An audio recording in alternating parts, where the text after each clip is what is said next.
Well, hello there, it's Beards and Bangers, and today you join me for episode 3 in the series about Penny, the Rover Streetwise. Welcome to Beards and Bangers. So you've seen in the previous episodes we've done a few bits and bobs so far, and I'll talk to you about what the plan is with Penny going forward, because yeah, it's nice to keep you guys up to date.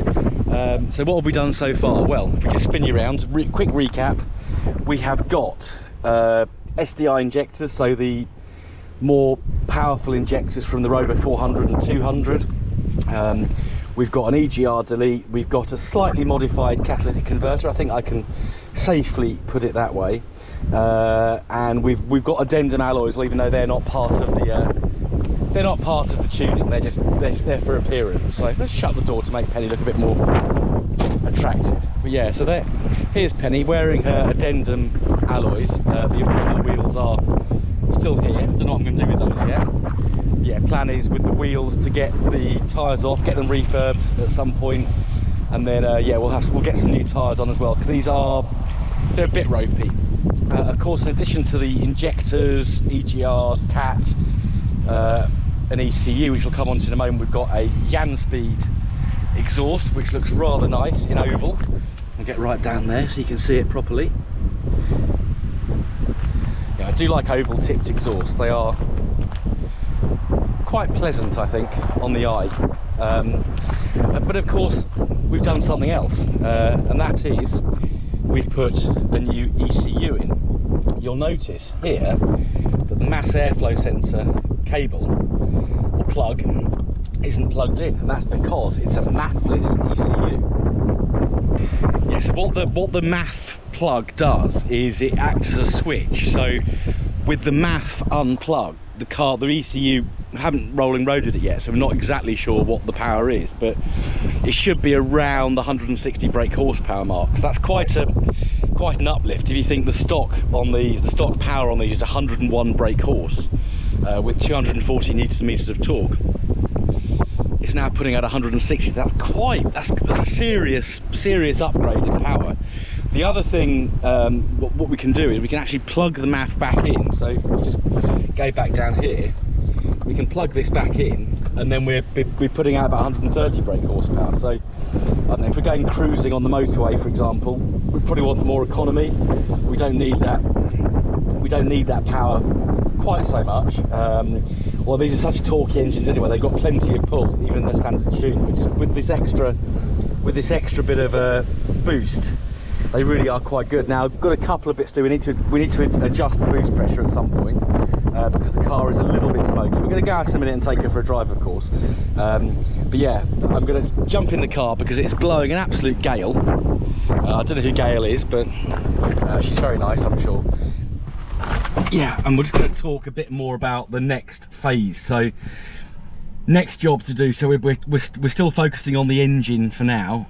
So the next job is going to be to change the timing belt, because we've got that additional power. What we don't want to happen is for the car to have its belt slip or break and we end up ruining the head, because that's going to be expensive, annoying, and a real shame. So cam belt's going to be done as soon as possible, and then that really, and adjust the boost pressure as well, and then that really concludes the kind of the tuning side, sorting the engine out for now.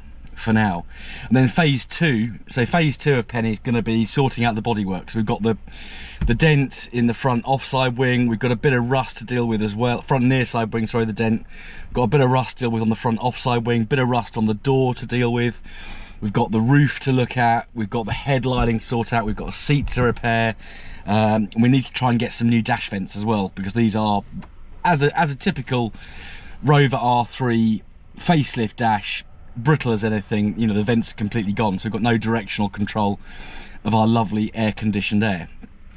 So we're going to take Penny out for a bit of a drive, and I'll tell you how it feels.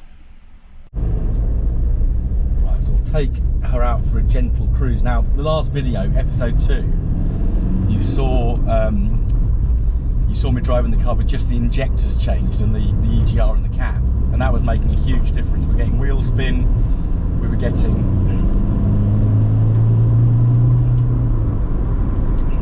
couldn't resist doing that. We're getting wheel spin, we're getting a bit of clutch slip as well, so that's obviously now got worse. So whether the clutch will kind of rebed itself in with the additional power remains to be seen. If we have to put a new clutch on it, so be it, and we'll obviously go for a more of a sports clutch, like a dual stage clutch, which is common mod with BRMs and ZR160s. We got that additional power. But yeah, it's making a hell of a difference. I would like to get this on a rolling road at some point, just to see what kind of power it's putting out, because it does feel pretty special. So I'm just going to spin round here, and then we'll be a little bit more spirited with the acceleration, shall we say. Don't want to go too mad, because we want to get the cam belt done first. Right, so I'm in second gear. I'm going to put my foot down.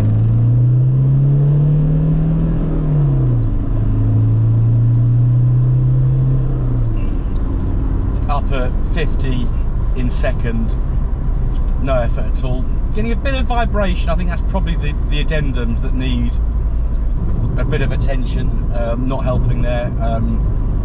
Check the drive shaft as well at some point, just to make sure there's nothing untoward there. I said the clutch, that didn't actually slip that much just then, so that's not too bad. Not too bad at all.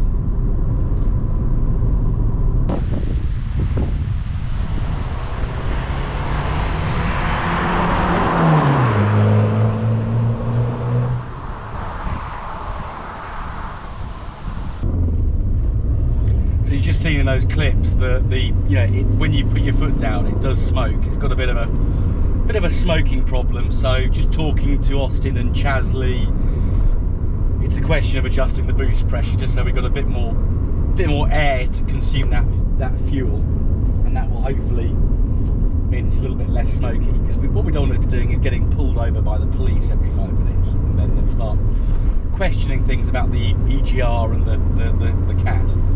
But yeah, it's definitely made a good difference. The clutch, I have to say, the more you drive it, the less the clutch is slipping. So maybe it's just